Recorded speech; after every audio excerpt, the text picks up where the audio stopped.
Hey everybody, and welcome to another episode of Rider Club Radio. I'm Jeff. And I'm Liam. And this week, we watch Kamen Rider Ghost episode 38, Animal Sentai Zyuohger episode 20, and the final episode of Kamen Rider Amazons episode 13. Oh no, it's over. It's the good Kamen Rider's over. The good over, Amazon, everybody. Unlike the shitty Kamen Rider Amazon No! from the 70s that everyone hates. I love Sky Rider. Liam, why don't you tell us what happened on Kamen Rider Ghost episode 38? Nothing. So, Jeff, what did you think of Kamen Rider Ghost episode 38? I feel like something happened on the show. Okay, so Kamen Rider Ghost episode 38. Makoto is still worried about his whole... Skip the Makoto thing. Fuck that. Okay. Makoto has a fight with a clone and it doesn't go anywhere. That's the that whole same thing subplot. that happened last episode happens this episode. Yeah, but the real thing is Takeru is worried. Everyone's like, oh, you got the infinite icon, it's the ultimate power. But Takeru's like, what about Musashi? What about Robin Hood? Don't they feel left out? We should use them more often. And they're like, no. No, you really shouldn't. And he's like, but you really are. You are. You have the perfect answer to all your problems in the infinite icon. You really shouldn't use any of the others. And Ghost is like, but what if, they're sad. But how are we gonna sell toys? How are we gonna, yeah, what about the kids that didn't buy them quite yet? And there's still some on the shelves. So they go to the woods and Javert is there. He's like flailing around, knocking down trees. Because they hear about a demon. Some hikers saw him and they thought he was a demon. So they go and check him out and he's flailing around and they calm him down and Onari decides to become friends with him just like before. And Ghost goes and he fights Adele and all the Gan Misers and he tries to use Grateful Soul just to make a point and gets his fucking ass kicked. Yeah, point made. He almost dies and thus almost dooms the entire world so that he can make a point that maybe the heroic icons aren't so bad after all, but they are. They are so bad so after he all. loses and then has to use Infinite Soul, and he uses one move with Infinite Soul. And Adele is like, alright, that's all I needed, you fucking asshole. You could have saved us all a bunch of trouble, but whatever, and then he leaves. This could have been a 30-second scene instead of a 3-minute one. You really wasted everyone's time, Ghost. That's the tagline of the series. You really wasted everyone's time, Ghost. So the scene ends, and nothing is different. He runs away. I guess he's got the data. I don't know. I also love how he's like, at the beginning of the episode, he walks into the Ganmiser room, and he's like, I've made my decision, and they just fucking pull him into the floor and start merging with him. Wouldn't that have been great if he was like, wait, no, that's not what I wanted! No, it was gonna be a no, I said no! You didn't let me answer! Adele. They could see it in his eyes. Of course. Of course. So he Onari befriends Javert, and they have a fun time together. They have a big wrestle in the woods because Javert's trying to get away. And it's actually the funniest scene that's been in Ghost the entire series. Javert doesn't want to be friends. Javert is like a brilliant physical comedy actor. This is one of my favorite scenes with him. At least it gives him some sort of fucking depth to his character other than him just being a big mean man. And he's upset because he's such a horrible jobber and he loses to everyone. Yeah, he's pissed off because he doesn't have a purpose in life anymore. Yeah, his only purpose was to fight, but he sucks. And Onari says, you could find a new one. You just gotta keep working at it, kid. They watch as Ghost fights Gyro because Gyro is like, I want to fight. The heroic icons are useless and Gyro is useless. And he's like, Gyro shows up and he's like, I'm still in the show, everyone. Yeah, Gyro's still alive, by the way. He says, I want to fight. I want to fight Infinite Soul. And Adele's like, you can try, buddy. Go into the real world. Give it a shot, friend. So he goes to the real world and Ghost, again, to make a point, uses Grateful Soul. And he beats Gyro. Because Ghost is, like, Takeru is incapable of being wrong, ever. No, he always has to be right. Everyone always has to love him. The soul will shine forever. He has to say some stupid shit and touch everyone's Kokoro. So Gyro dies yet again, proving that he sucks once and for all. Proving that suit was about to fall apart. Did you see the mouthpiece is, like, sideways slightly? I didn't see that, no. Like, the little, like, metal pieces on the cheeks that are supposed to be, like, part of a helmet. Yeah. The one on the left was, like, the bottom piece had slid out halfway over the mouth. Oh, yeah, I did see that. I don't know if that was on purpose or, like... It was not on purpose. There's nothing in the show on purpose. Yeah. So that's the end of the episode. Jeff, what did you think of Kamen Rider Ghost episode 38? Did we really have to have the same scene, like, shot for shot, of Makoto fighting Shadow Makoto in this episode too? Was that necessary? It literally goes the exact same way. They meet in a little abandoned square. They fight. Makoto says, "How do you know you're the real Makoto?" And then they fight to a standstill, and the clone runs away. We should just call them both Makoto and see how confusing this plotline will get. Makoto is walking into the small area, and then Makoto shows up, and he says, "How do you know you're the real Makoto, Makoto?" And then Makoto transforms. Makoto transforms, but then Makoto transforms right after, and they fight. We should just call all the characters Makoto. Remember when Makoto gave Makoto some rice balls in the forest? I do remember when Makoto fused with all the Makoto misers. And... I'd watch a show with just Makotos. It couldn't be worse. Couldn't possibly be worse. I thought last episode was going to be, like, perhaps it's the bottom, so we have to shoot back up. But no, we stayed in the bottom this episode. You thought Ghost was done with you? The funny part is, earlier I saw somebody say that, like, that this was, like, the writer bringing their A game. If this is their A game, then... If this is their A game, then they should be wearing the baseball helmet off the field, too. You know what I'm talking about. A problem I have with this episode, a big, huge problem I have with this episode, is the same as when Necrom had his little arc in the last episode, or was it the episode before? I don't remember. It was the two other ones, other episodes, where the writer seems to be asking questions for the audience.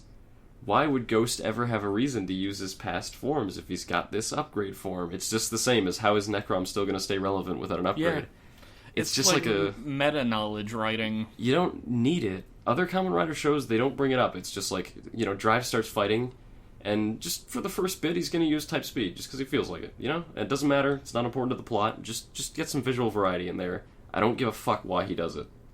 It's like, I guess it's a question that people ask all the time, but it's like a question you ask jokingly. You don't really want an answer to it. It's just a joke. Like, why does he use his base form when he gets his shit wrecked all the time? I think I asked that once when we were watching Drive. Yeah. Like, what's the point? But that was a joke. I didn't really want that as an answer. Once again, proving that everybody at Toei listens to the podcast. They're like, oh, I think, we got an episode. We'll just make one tailored to Jeff.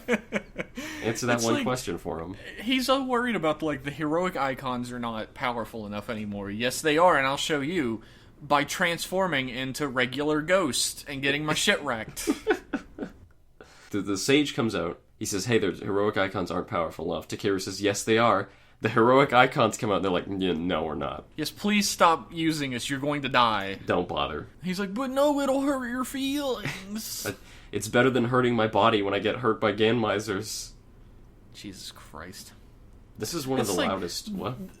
The villains in this show aren't fucking villains anymore. They're like plot devices so that Takeru can learn that he's the best. that he's the greatest and he's always right. Everything he says is 100% right 100% of the time, and the villains don't even have a fucking plan anymore. I guess, now that you mention it, I noticed there hasn't been a single thing that happened in Ghosts that arose out of Takeru fucking up. Or making a mistake, or misjudging a situation. I don't remember any of that happening. Well, I guess it did when he refused to help Makoto fight with Alan, like when they were fighting against whoever the fuck. Oh, yeah. And then Makoto gets killed with 16 quotation marks around Was it. that the episode when Makoto slugged him in the face? Yes. Yeah. That was one of the episodes where Makoto slugged him in the face. Yes. That was my favorite shot in the whole show. I wonder why. I'm sure Shin Nishime's a nice guy. It has happened, but it's been so long ago now that he's just like the perfect godchild. It's not that he has to fuck up all the time constantly. It's just everyone loves him and he hasn't earned it at all. I don't like him. No. Well, there's like he's like the fucking golden child from the Eddie Murphy movie. He's just perfect in every way and everyone loves him and everyone wants him. And like the movie and show never actually tells you why. He's so milquetoast. Takeru. If he fucking gives his stupid ass fucking smile at the end of an episode one more time, I'm gonna reach through the screen and punch him. I'd like to see him cry some more sparkly tears, personally. I miss that. I just don't like him. Me neither. I think it's boiled down to, like, nobody can take what we say about this show seriously anymore, because we just don't fucking like it. It's way beyond the point where this show could save itself. Way too late. We're not coming into this fucking discussion about the show like, let's talk about the merits. Let's talk about what they could have done better. We're coming into it like, this fucking sucks. What I had happened? to suffer through this shit. What are we gonna make merciless jokes about this week about Ghost? It's at, like, first 10 episodes, 10, 15, I'll come at it with an open mind. But, you know, if you go 15 episodes without being good... I mention this all the time, but there are still some people who really love Ghost. I'm sure that's the reason why there's a section of the fandom that'll never listen to Rider Club Radio. But there are people who are legitimately like, oh my god, this show touches my feelings. It touches my Kokoro. Yeah. If you feel real feelings while watching this show... you need to flip the channel on over to the fucking Care Bears and see the same level of writing and character development. I think you're giving Care Bears a bad rap here.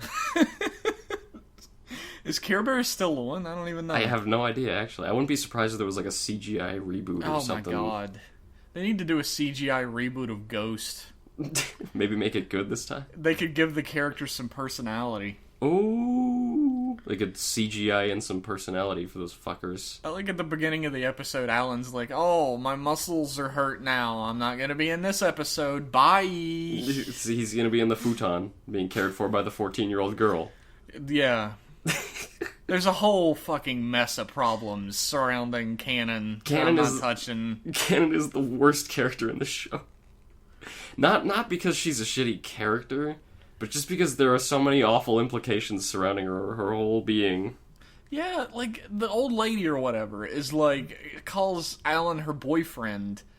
Alan looks like he's probably like 19, 20 years old. See, I thought Kanon was supposed to be like 17. I did too. If Alan was like 19, 20, she was 17, that's not so weird, but she's 14 now. They've hammered that in stone, and that's Isn't fucked. she like 15 now? She got a birthday or something? I think it depends on when the movie takes place, but still, that's kind of pretty matter. young. It's pretty fucking young. It doesn't matter, it's weird. Yeah. But again, it's a different country, we don't know... Different culture over there. We don't know what the fuck they think about jailbait. Actually, we do, if you have the internet. We do.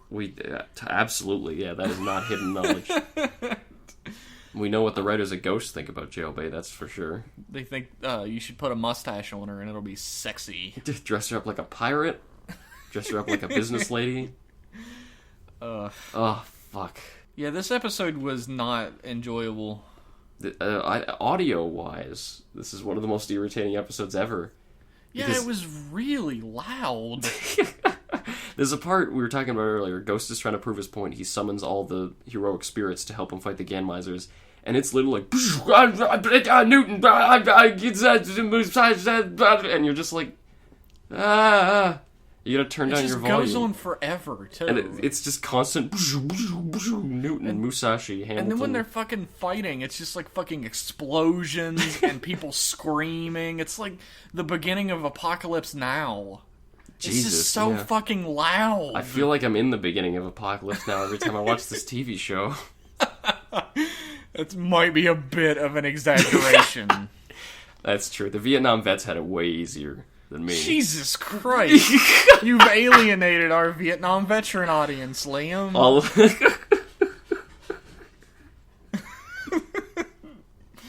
Yeah, it's really loud. It's really aggravating. Like, half the episode is spent with him fucking summoning. Yeah, he spends a lot of time summoning shit to prove points. Here's what pissed me off. He starts, like, pressing the belt and, like, flipping the thing. So he's like, I'm gonna bring this guy, I'm gonna bring this guy, and it just keeps flipping camera angles. Yeah. For all fucking 15 of them. Yep. Was that necessary? You had a close-up on this young man's crotch with a belt over it, just fucking flipping the camera. You had to fill, 30 seconds. You gotta put something in the show. You gotta put something in the show. Yet another of Ghost's 1,000 taglines. You gotta put something in the show. I'm, like, beyond frustrated with this show now. Like, I'm enjoying how bad it is at this point. Trying to enjoy Ghost for its badness is the only legitimate way to watch the show, I find. You have Some to. people really love it. You How have does to that engage happen? it on its own terms. I don't know. It blows my mind. It's like dark matter. It's just a mystery. No one can figure it out. Smart joke. I'm just fucking baffled. Every now and then we get an email that's like from somebody who obviously has just started listening to Rider Club Radio. Like somebody has just sent in their first email. They just listened to one or two episodes. Some bright-faced young lad. And they're like, what is your problem with Ghost? This show is heartfelt and has characters that feel like they're real and touch my nether regions with their beauty. Your nether regions? I usually just delete those emails. Because if you want to know why we don't like Ghost, there's like fucking 30 episodes of Rider Club Radio that you can look back on. Delved so deep into why the characters are shallow and boring and the plot is a meandering mess. You don't need to... I mean, you just listen. The only part of this episode that I really legit enjoyed was Onari chasing Javert around. At least Javert is developing, unlike anyone else in the show. He's got something to his character now. Yeah. I mean, technically Alan developed, but he developed in a way that shouldn't have really made much sense. Alan is still kind of the same character in a lot of ways. He's just good now. But he's like his temperament is the same, his attitude is the same. There was a period of time in the middle where he was different. Like, in the beginning, he was this same character. Yeah. He was just a mysterious bad guy, too. And then he puts on that uniform and he becomes, like, generic evilman. Yeah. And then he slowly develops back into the character he was for the first, like, 5 or 6 episodes. The progression is mysterious bad guy, generic evilman, low rent chaser. Yep. It's the cheap Chinese knockoff of Chaser in this TV show. Hence why it's made out of like parts from other action figures. Like it's got like a Scuba Steve head and shit. The furniture of law enforcement. I actually fucking hate a lot about Alan's outfit, Necrom's helmet. His suit or his rider suit or his regular His suit? regular clothes are fucking like a clown suit. Like everyone else in Ghost, it's a ridiculous carnival outfit. But his actual suit itself, I hate the scuba mask of it, and I think it gets a little busy in places. The scuba mask really stands out. I like Necrom's suit, but yeah, the scuba mask really, really sticks out in a wrong way. Especially when he's in the same shot as like base Ghost and base Spectre. Which are so slick. Which are like so super clean. slick, clean costumes. And then he shows up and he looks like the fucking like, I don't know, like skydiving Batman figure that has just a bunch of shit over top of his regular suit. Street luge Batman. It's like jet ski Batman. That's what he is. Parachute strike Batman. Let's just talk about 90s Undersea action attack figures. Batman. I did have this action figure once that was like wall crushing Batman. Really? And it had this little wall piece, and Batman's midsection was on a little spring, and if you would press it, he would like punch the wall with a robot hand that he had, and it would make the wall fall apart. Is it the robot hand from like the suit he wears in The Dark Knight Returns? No, do you not know these action figures, Liam? No. It's just something they pulled out of their ass to sell action figures. It was probably in one episode of that cartoon, The New Adventures. Maybe. We'll see. Anyway, back to Ghost. I don't like it. That could be the tagline of our fucking podcast. Anyway, back to Ghost. Anyway, back to the shit. It's bad. It's bad. It's bad. If you would like to take up for Kamen Rider Ghost, please send all emails to gofuckyourself at idon'tgiveashit.com. Is that all we have to say about Ghost, or do you have anything else? I have no more insights. If you would like to hear people talk about Ghost who like it, start your own fucking podcast. I won't listen to it, but you can start. So much hatred flowing out of this podcast. I hate Ghost. It's Ghost that does it to me. Look, it's like, if you like Ghost, that's fine. I can't, you can't fathom the depths to which I disagree with you, but that's fine. Why are you listening to this podcast, though? I don't know. People like... Do you just enjoy being angry? Sometimes people like to hear dissenting opinions. On the internet? Yeah, Jeff, on the internet. I've never heard about this. It's a phenomenon. You ready for some news? I think I can deal with it this week. I think I'm ready for the onslaught. Hundreds of news stories that you have prepared. Okay, I got one news story. Fuck. Nothing happened in Kamen Rider this week. Nothing at all. It'll happen tomorrow. It'll... Watch, X-Aid's gonna get revealed tomorrow. Oh boy. Okay, so Kamen Rider Amazons, as we know, is going to be airing on TV, and they whipped up in the span of about an afternoon an opening movie, little intro for it. Or so it seems. That's how long it took them. It's I'll have the video in the blog post you can see for yourself, but boy, is it just a bunch of people standing around on a white background and then some footage from the show. Yeah, there's like... It's one of those shows that really would lend itself to like an artistic opening, like Blade. Yeah. Like, Blade has, like, an opening that gives you tidbits about the show if you pay attention Stuff to it. with metaphors and stuff. Yeah, the first one is. The second one is, like, sort of more straight up about it. Like, Elements is the far better opening theme and opening. Yeah. I actually hate Blade Brave. I hate that song so much. We know. And, yeah, people have written in to tell me that I'm wrong. And I may be. You may be. But this is a show that really lends itself to that type of opening. The opening that gives you an insight into the meanings behind things. Instead, it's just they stand back to back on a white screen, and the camera keeps shifting them. They bite their girlfriends in the neck. Yeah. Yeah. They, like, batter their girlfriends and then bite them. Yeah, that's... Not like battered like a fish, but I guess that would also make sense in context. It's a weird intro, and it completely... If you look at the video, it shows a bit of the episode, like the little bit of the episode that it appears in. And it's episode 1, the one with the spider. And it ruins the scene. It completely ruins the scene. In the first episode, it's like a very quiet scene. They come in, the spider's sitting there shuddering and making weird monster noises. And then there's no music or anything until they switch on the van, and it starts playing the classical music. And it ruins it to have, like, hard rock blaring over it. Yeah, it's really bad. That I don't scene like was it. super effective as well to begin with. Like, the sound, except, like, the sounds the spider was making, which were, like, disgusting. Yeah. And you couldn't see the monster, so it looked terrifying in the darkness. When you eventually do see it, he's got, like, a throw rug over his shoulders or whatever. Yeah, he looks kind of silly in the light. But in the darkness, it was legit sort of scary. That's one thing I really didn't like about Amazons, is because it was like, you see that shot of the spider, and you're like, oh, and then you see it in full light, and you're like, oh. Yeah. And that's what the rest of the monsters are like. They could have put a little bit more effort into making the Amazons seem, like, horrifying. If they had made every Amazon's encounter kind of like the spider, where it's just like, just kind of low light, and have them acting very, like, animalistic in their little environment. Yeah. Might have had something better, but... I mean, you could have made, like, better suits, really. I mean, Yeah.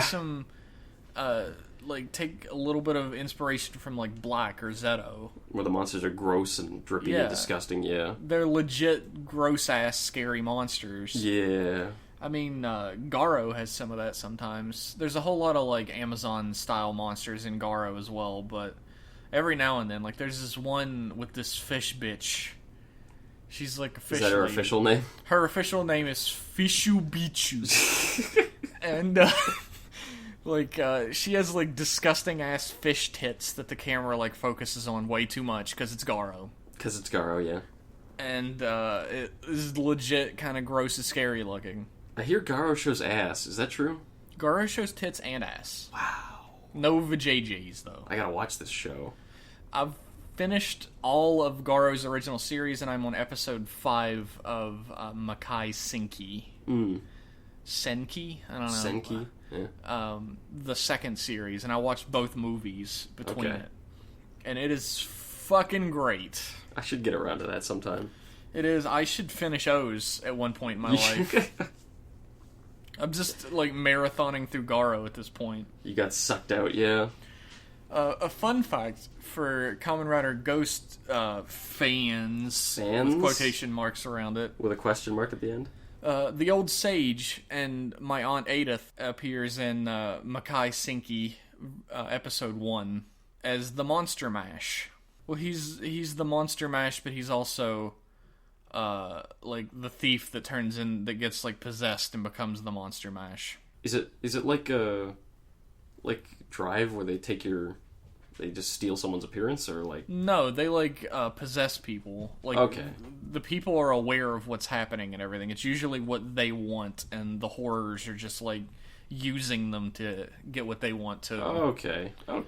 I see. It's like demonic possession. But yeah. I recognized Edith, and aka the Sage, aka not the same character for some reason. Totally not. I can't believe they haven't done anything with that. Let's go back to Ghost. They haven't done a single fucking thing with that.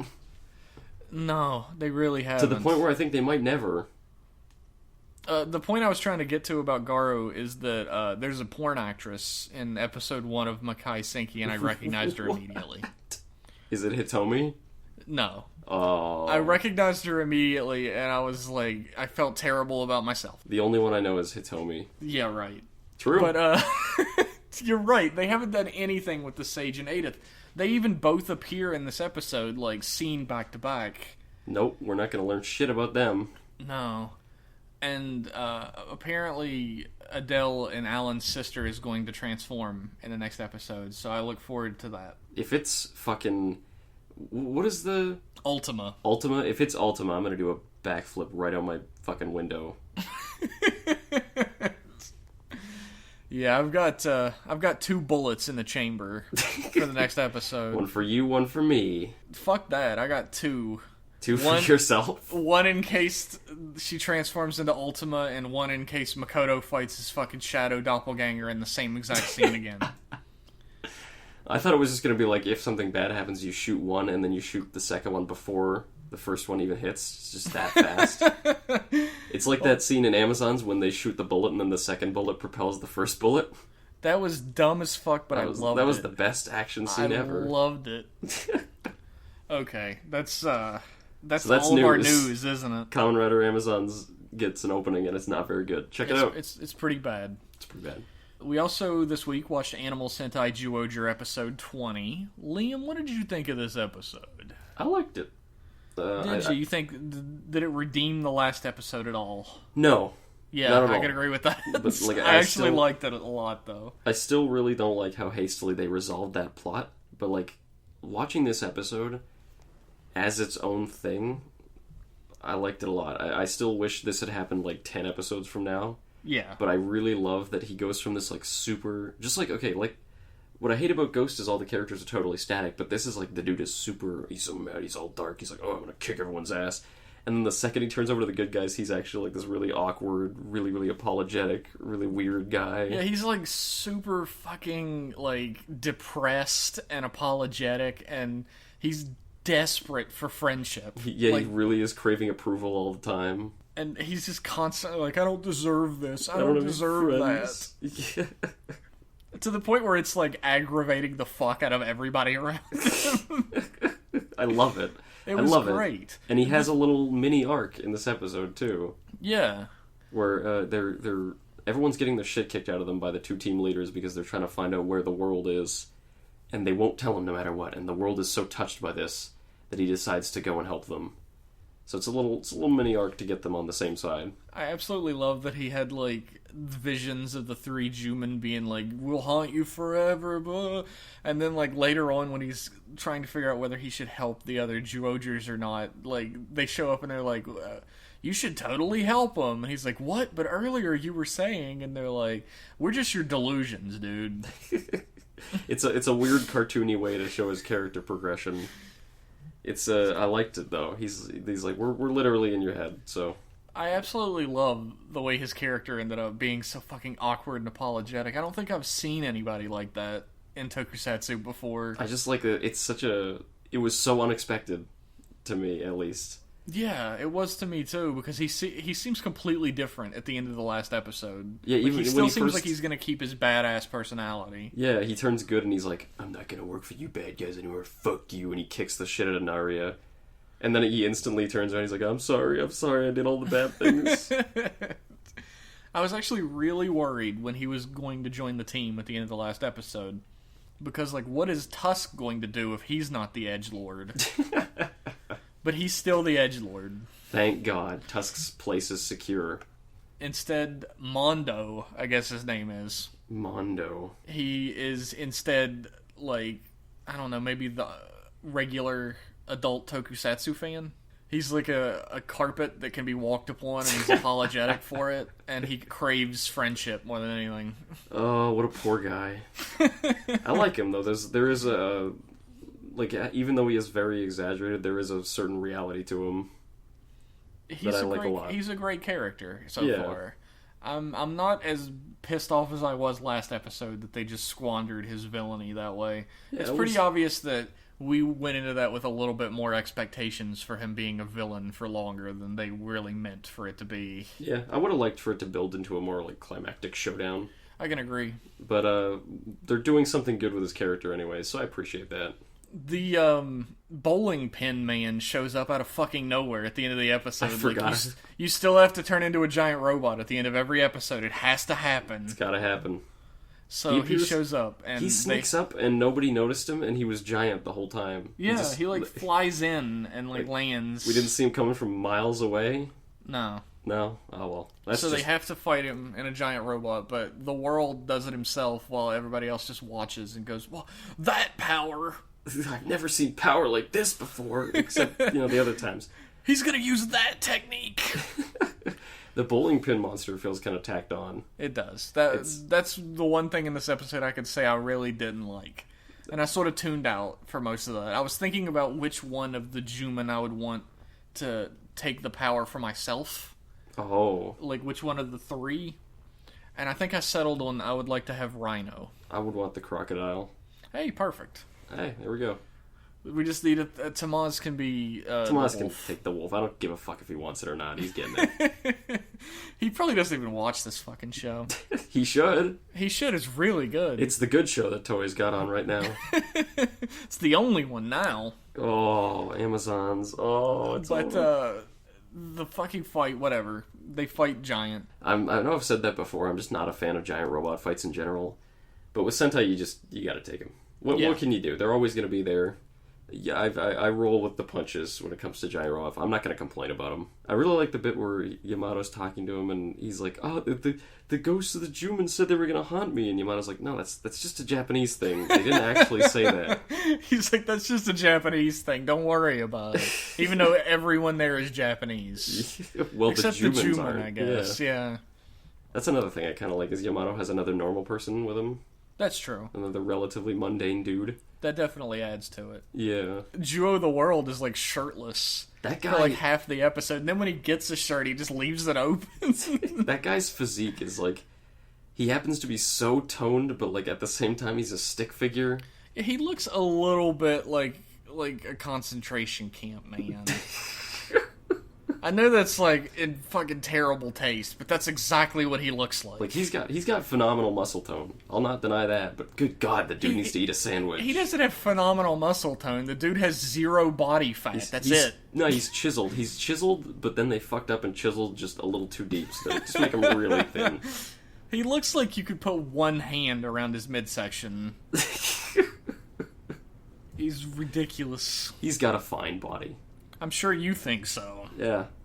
Here at Rider Club Radio, where we judge the sexiness of all the male actors. but no homo, everybody. Hey, I've been talking about how cute Amu is since episode 1. Yeah, that's true. And you've been all about shark tits the whole time. Everyone knows what I think about Sayla. Also, I guess we can move on to Amazons. Yeah, we're going to talk about Amazons right now? Yeah, because I was thinking about how all the girls on Amazons are cutie pies. Georgia episode 20 is good. Let's talk about some Amazons. Yeah, it was a good episode. I'm excited for the future, as I always am. What did you think of the finale of Amazons? I'm sure there's a lot to say. Man, I gotta say, there were some little things about the finale of Amazons that I didn't like, but overall, I think that was probably the best way that you could have handled it. Yeah.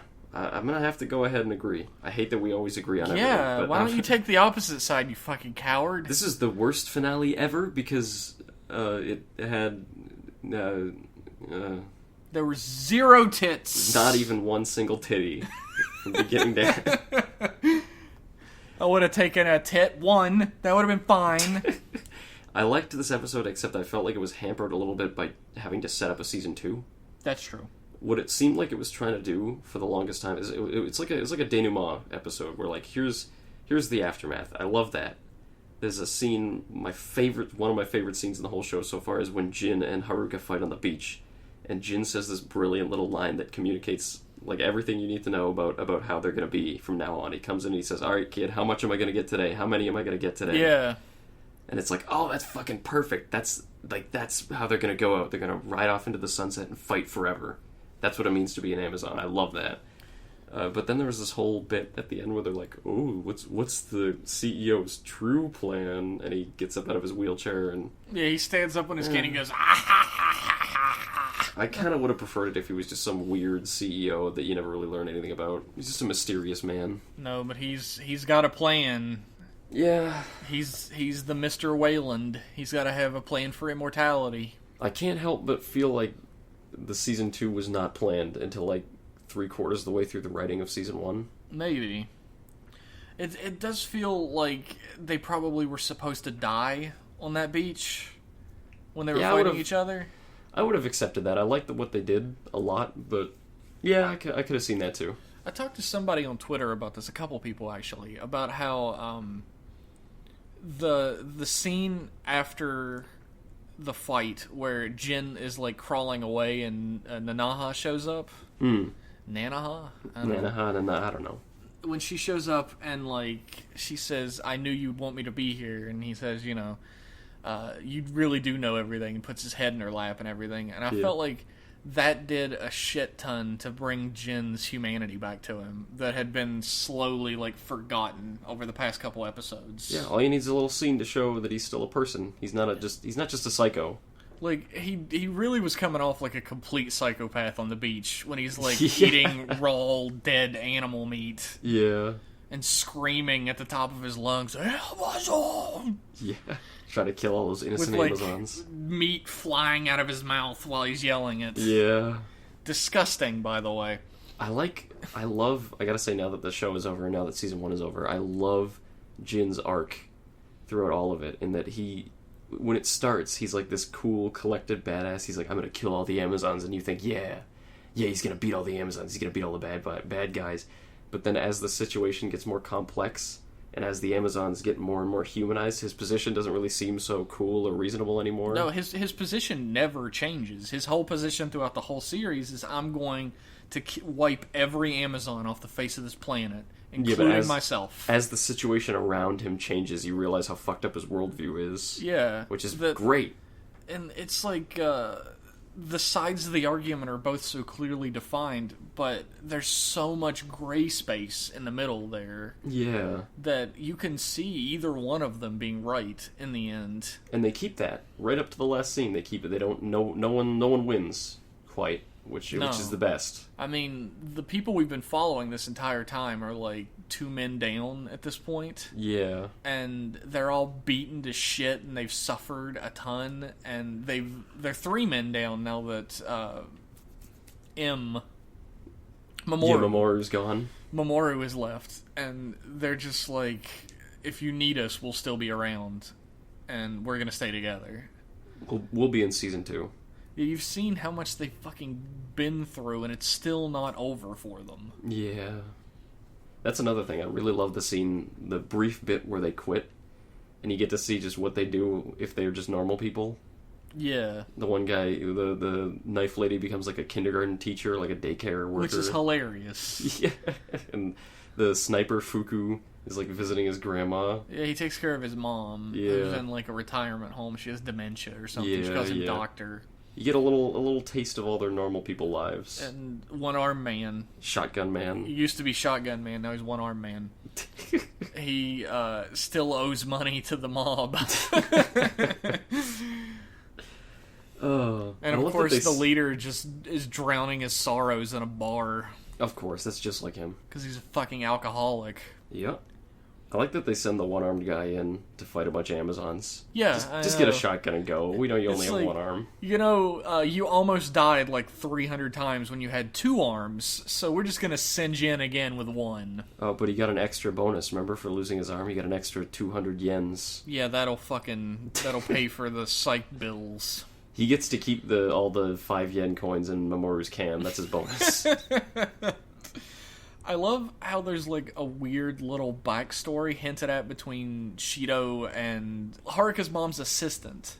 There's some sort of weird backstory between Shido and him because he's the one who told Shido about the job.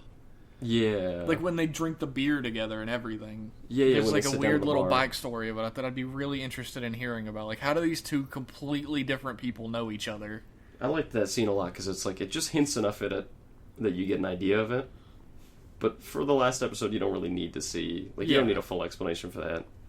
I liked that. It piques my interest a hell of a lot more than just showing me immediately. It was a beautifully well done episode, and it made... I'm interested in Season 2 to see what they're going to do. Absolutely.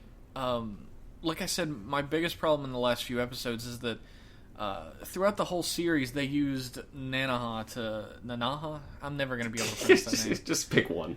Nanaha. Okay. They used Nanaha to highlight Jin's humanity throughout the entire series, because otherwise he's either just this mysterious badass man that wants to kill Amazons or a psychopath later on. Yeah.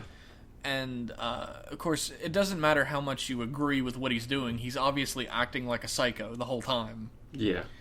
And, there's even like a Hannibal Lecter scene about halfway through the series where Haruka goes to ask him questions and he's behind bars and shit. Yeah.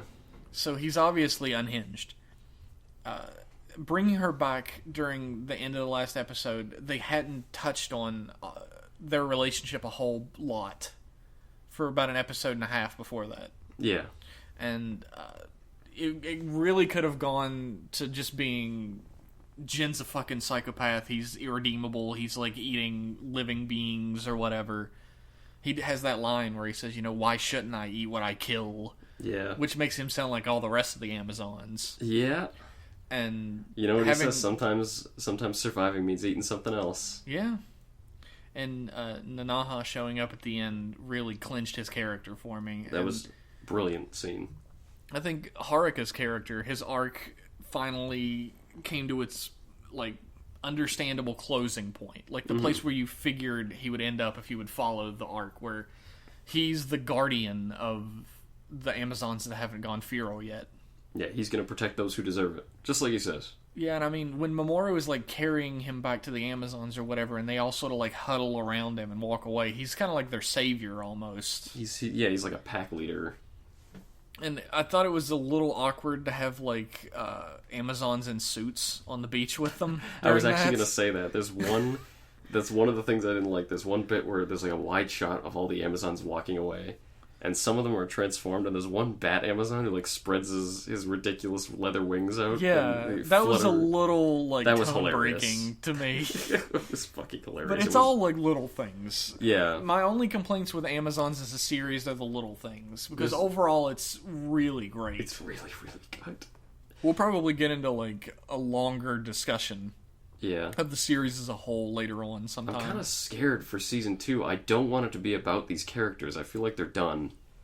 I said, I think the best way to approach that is, like, even though I didn't particularly like the Mega Man ZX games, I didn't really care for them that much because they fucking tricked me and made me think I was going to get to play as a Blue Mega Man. I liked them both, but yeah. And then I never got to.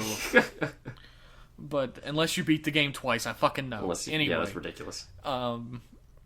The best way to go about it is the ZX way, where the main characters from the first game are secondary characters in the second game. Yeah, that would be brilliant. But even though the story isn't over, even though you never see how it ends between them, their character arcs are done. Yeah. And to start new ones would just be kind of weird. That's what's going to happen, though. Really.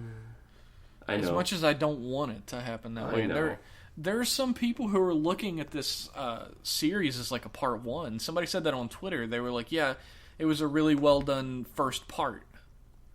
But I don't really know where you go with these characters anymore. Like, they've grown as much as they're going to. Yeah. Anything more than this would just be kind of excessive, I think, especially for Haruka. Yeah, I mean, if you show them wavering on their stance, it makes all the character development is like ruined It's for just the first series. You put your head in your hands and you go, "Oh, again, he's wavering again." Yeah, like which it's is over. what happened with Ghost. Yeah. That's when we started falling off the Ghost bandwagon. Is when he started fucking wavering over and over again. Every 2 episodes, he wavers. And that was my big problem with Coda during Gaim. Yeah, towards the end of Gaim. Yeah, where he would waver on his resolve every couple episodes. I mean, Gaim as a whole was a really great series, but that was my main problem. Yeah, I don't know. want to see it happen to Haruka. As much as I'm worried about season 2, we have this season 1 as this little, almost perfect little package. Yeah. It was great. There was only one bad episode the whole 13 series. Yeah, I guess the subway, or like the tunnel episode was kind of the tunnel episode. And it Everything wasn't terrible or anything. It just wasn't as good as the others. It was just less good. It's better than every episode of Ghost, that's for sure. Damn straight. So here's hoping that season 2 can like continue to capture that lightning in a bottle that season 1 did. We'll see. I want new characters. I want a new cast. New cast? That's what I'm hoping for.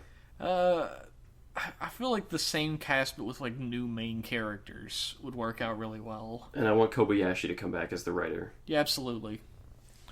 I don't want no fucking ghost writers on this shit. Can you imagine if they actually get, hey, the dude is main writer for Ghost, get in here. You're doing Amazons too. Count how many times the characters in Amazon say Kokoro. Oh god, that would be a real Star Wars prequel situation we'd be looking at. That's a good comparison, really, between Ghost and the prequels. Yeah. If you like the prequels, please write in to I don't give a fuck at gofuckyourself.com. I think you already said that earlier. Well, I'm just trying to get all my spam emails going to the same account. Yeah, okay. Is that all we have to say about Amazons this time? Yeah, I think I'm about done talking about Amazons. All right, why don't we read some emails? Give me some email. Okay, our first email is from James. Okay. He says, "Hey guys, happy late 4th of July. Liam is Canadian. I'm a Canadian. I had a 1st of July. He had 1st of July, which no one gives a shit about. I had Canada Day. I love Canada. Me too. It's great. I'm fond of Canada. You have to be, or else the Canadian government will kill you. You're not allowed to not like Canada here. I have 2 questions. Okay. First, if all the writers, main, secondary, extra, and movie, were female, who would you marry, date, or be friends with benefits? People continually send these questions to us. Which writer would you fuck? Just send that. Just all send one of question. them. Yeah, every single one. They're all incredibly attractive people. All of them. All of them. You don't even have to make them female, man. Takeru would make a great housewife. You don't even have to make him female. Takeru would be the most boring person. Imagine having to spend your life with him. Oh, God. Good fuck. I'm glad that the show's going to be over in like 10 or 15 episodes. I don't need to spend my life with that motherfucker. I can barely spend 20 minutes a week with that guy. I don't know if I have a real answer to that question. Yeah, me neither. I don't know. I'm going to say Joe Shigeru from Stronger. Dude, you couldn't handle Joe Shigeru from Stronger. Yeah, well, maybe friends with benefits. Oh, no strings attached. This is getting into weird places. Secondly, since they're getting the Shaft in the current toy lines, I want to know which secondary rider would you want as a Rider Arms or Ghost Damashi? Oh. And what Gaim or Ghost Rider would wear them? Liam? Night. Podcast is over, everybody. Go the fuck home. Knight would make a great thing. For I would which? love to see both, really. I mean, you can already see what the arms look like. Gaim's rider arms followed a very specific formula for what they looked like. The Ghost hoodie, though, you could put that on Spectre. That would be perfect for Spectre. Yeah, They're it both would give edgelords. Spectre a personality, at least. Maybe they'd give Spectre an interesting character arc for once in the show. But he's fighting himself. Isn't that deep? I guess they're both trying to save a female. I guess that's true. Yeah. One of them had a bit more of an interesting arc than the other. Thankfully, he saved Kamen. Oh, you piece of shit. Knight's story to me was like the most compelling thing about Ryuki. It was alright. It was really good. My answer would be Mach. Oh, yeah, absolutely. Because Mach's suit is so fucking awesome, it would have to look good, right? Of course, yeah, you can't possibly fuck up Mach's suit. No way. Not that they didn't in the series or anything. Twice. I would say, I don't know, like a G3? Ooh. Like a really robotic hoodie or arms? The G3 hoodie would just be a hoodie sitting in a closet, and you have to pull it out and put it on yourself. It's just got it's just a metal hoodie. Yeah, like a metal segmented hoodie. With like a gun holster on it and everything. This is the police badge. Little deputy badge. It's a little tin star on it. This is sheriff. You get deputized while you have it on so you can make arrests and shit. Okay. Hopefully that answers your question. Yeah. At least one of them. At least one of them. Thanks, guys. Hopefully X-Aid comes soon and you two will be finished with Ganma Sentai Necromger. I think calling this show a Sentai show is an insult to Sentai. Alright, our next email is from Timeline. Okay. Timeline says, "Hi again, guys. Where do you guys sit in terms of the moral argument in Amazons? Are you more protect the good and punish the bad, whatever the species, like Haruka, or more kill all humans, kill all humans? Kill all Amazons, protect all humans, no matter the good or bad, like Jin?" I'm actually an Amazon supremacist myself. Oh my god. Liam is the Magneto of Amazons. Yeah. That could be season 2. Oh my god. Wouldn't that be good? If this was a bad show, they'd probably steal that idea and fuck it up. Where do you stand on the issue? I don't know. That's why I like the show so much. Is because recently President Obama came out and said that Liam's fucking stupid and don't pay attention to what he has to say. Okay, where do you stand, buddy? I actually feel like I probably stand more on Haruka's side. You can't punish somebody for a crime they haven't committed yet. Really? I was going to say I would lean a little towards Jin if I had to pick one. Really? Yeah. I mean, the Amazons are inherently dangerous. They are dangerous, no matter what. They're fucked. But you can't punish somebody for a crime they haven't committed yet. Well, here's what I'd say, is keep them somewhere. Just keep them somewhere. Give them their own, what fucking happens at the end of the series? They get their own little village. Well, no, don't let them wander around. Keep them in a compound and feed them burgers. I believe they call that a concentration camp, Liam? No, keep them in No, totally not. Just whip them every day and force them to work and feed them nothing but Arby's. And then when they That's a cruel and unusual punishment. Arby's? When they you blow their brains out. Jesus. No, but I mean, as much as I agree, they're people. I get it. They're people, and they're just trying to make their way in the world. But I could not morally condone letting them wander around and eat random innocents. Possibly. I just couldn't. I mean, I understand that side. Like I said a million times, the argument is 100% balanced. Yeah. There's no side that's obviously right and a side that's obviously wrong.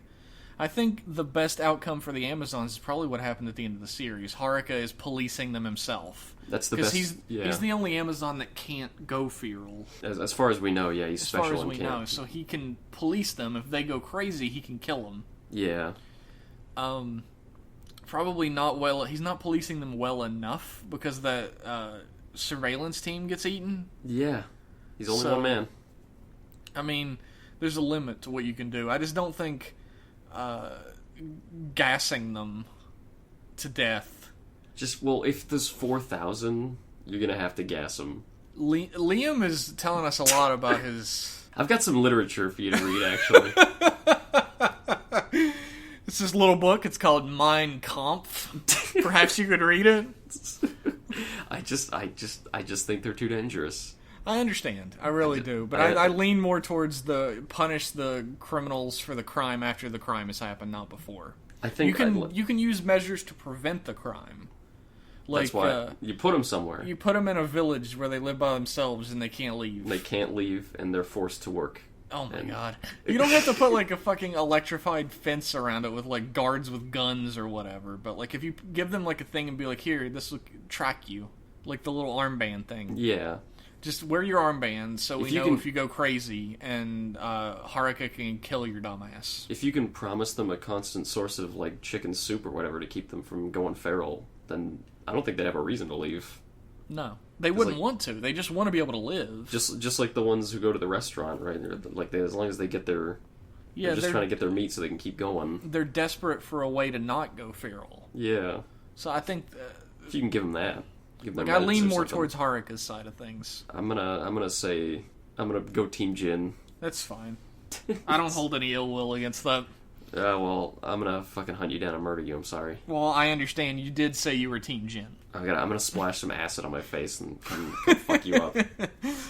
That effect was terrible, by the way. Like, it was a little jank. It looked really bad. Like, in the episode preview, you only saw it for a couple seconds, and I was like, oh my god, that looks horrifying. Yeah. But then you see it in the episode, and he's wearing, like, a Mystery Science Theater appliance in his face. It loses a little of its luster. Also, side note, if you're ever looking for Sentai to watch, I recommend Tokume Sentai Go Buster. It's probably the closest that recent Sentai has ever come to Rider in terms of tone, and the practical effects are great. Thanks. Timeline. I've heard a lot about Go Busters. A lot of people say if you're a Rider fan, you watch Go Busters. We've actually been suggested to watch Go Busters like 15, 20 times at this point. I might. I'm interested in it, especially because it has like a Kabuto Mushi Kuwagata Beetle team. Oh yeah, the extra rangers are. Yeah. I've seen and I those mean, guys. It's like a secret agent Sentai, which sounds awesome, like Special Forces Sentai. That does sound pretty cool. Yeah, I'd like to check it out someday. Our next email is from Sam. Hey Jeff and Liam. Hey. Hi. What Heisei writer would you have play your favorite Showa writers, as in the Heisei character with the Showa's powers? Oh. I genuinely don't think many of the Heisei writers could play a Showa writer. I don't think anybody could pull off Kotaro the way Kotaro does. But... No. I mean, there's an inherent sort of machismo to the Showa writers, like a manliness that modern writers have never really had to have. The Japan in the 70s and 80s, I guess, had a more Western idea of what was macho versus today. Well, it's like what the single mothers would find attractive. Yeah. Back then, they would find, like, bell-bottoms and sideburns attractive. Chiseled jaws. Yeah, and now they find other women attractive. They're very pretty young lads, but I just don't think any of them could be manly enough. The characters that could be manly enough are the ones that... Maybe, yeah. Yeah. Maybe Shuichi, the lawyer from Ryuki, could be maybe. Yeah, another Agito. I was just thinking that, like, there's a shot of the detective from Double, whose name I can't remember off the top of my head right now. Jino? I think his name is Jino. Dressed like Hongo Takeshi, and he pulls it off besides looking like a goofy version of Hongo Takeshi. So I think he could do it. Okay. But yeah, a lot of the older secondary characters probably could. Like, the guy who played Kamen Rider Skull is basically a Showa writer already. Oh yeah, I've seen him. So that would be fine. Yeah. But when it comes to, like, the main writers and stuff, I don't think any of them could really fill the shoes. It's just a totally different world. Yeah, there's just a huge tonal difference that I don't think can be gapped in that way. Yeah, even the most, like, Showa style Heisei series, like, I'd say Kuga is pretty Showa style in a lot of ways. Even I wouldn't say Godai Yusuke could be. No, there's an inherent goofiness in Godai that you just don't get in main writers in the Showa series. He's a new breed. He was a new breed at the time. So I hope we just let you down horribly with that answer. I would love to see any Showa character just plopped in the middle of a Heisei series just to see what their reaction to everything would be. I guess you'd think, just when you think they would, like, get used to shit being all weird, and then they see the ghost of Thomas Edison flying around as a hoodie. Holy fuck! What the fuck is that? I am Edison. I am Edison. You know what that would be? That would be like a Shocker plot, or like a Golgom plot, where, like, ghosts of famous people are flying around scaring young boys. Scaring Hiroshis. Scaring little Hiroshi in his room. And Kamen Rider Black has to travel through time and kick everyone's ass or something. Why would Kamen Rider Black be fighting Shocker? I don't know, man. Shocker don't you know anything about Kamen Rider, Liam? I don't know. Shocker is eternal. It's true. Shocker, they're still fighting Shocker to this day. All the other fucking evil organizations are gone forever. Yeah, you don't think Great Leader created the Ganma world? Fuck off. It's true. Wouldn't it have been fucking awesome if they would have continued with that Foundation X shit? And then it turned out that Foundation X was run by Great Leader. If in like the 10th last, if in episode 40 or something of Ghost, fucking Edith pulls off his mask and turns out to be Great Leader, and that's the last arc, it would redeem the entire show. He pulls off his mask and he's a skull attached to a piece of gum with spider legs coming out of it. He pulls off his mask and he's a giant mountain rock monster. And... He pulls off his mask and he's a giant fucking floating skull. Fucking special effect on a blue screen. Yeah. That would save the entire show. That would make it all worth it. I would start recommending it to everybody. But you gotta start from the beginning. You can't just go straight to the good part, or else it ruins it. You gotta suffer through the whole fucking series until Edith is Great Leader. Do you think Edith is gonna be the final boss of the series? I hope not. I think he is. I was just gonna say he is such a non-character, but then so is everyone in Ghost. Like, who would be a satisfying final fight? Who is Adele? What is his purpose? What is his personality like? He's the singer of the hit single "Hello." Oh God! I knew we were gonna do it eventually. We went a long time without making that joke. I was proud of us for once in this podcast history. Oh, whoa, we're not gonna... You think we're gonna shy away from making a shitty joke on Rider Club Radio? I don't think so. I didn't know what I was thinking. You overrate us. I really do think Edith is gonna be the final boss, and it'll turn out that the Sage is like some fucking, like, Makoto clone of Edith. If the Sage was Edith the whole time and he's like an evil double agent, that'd be kind of interesting. Yeah. How could they not be the same character? I don't know. If they just turn out to be twin brothers, I'm gonna fucking shit. With all the squandered potential in this show, they're gonna see each other and be like, "Hey, he looks just like me. Hey," and then that's gonna be it. They're not even gonna know each other. I don't even know if I would hate that more or less if they were just twin brothers. If they were twin brothers, I really would just shit. I would shit right in my fucking seat. Poop in your computer chair. Fucking We'll see. Anyway, on that note, thanks for tuning into Rider Club Radio. Speaking of shit, thanks for listening to our podcast. You can send us an email if you want to get in on this action and get some really unfulfilling answers like we gave this episode. You can send in your emails to riderclubradio@gmail.com. Or you can follow us on Twitter and shoot us a tweet at Rider Club Radio. And we interact with pretty much everybody who tweets at us almost every time. So. Yeah, Jeff runs the Twitter. I tweet sometimes too. Yeah, anything that is funny that gets posted is probably Liam. Yeah. That's on Opposite World, of course. Oh, that's in the game. Fuck you. Thanks for tuning in, everybody. I'll see you next week. Goodbye.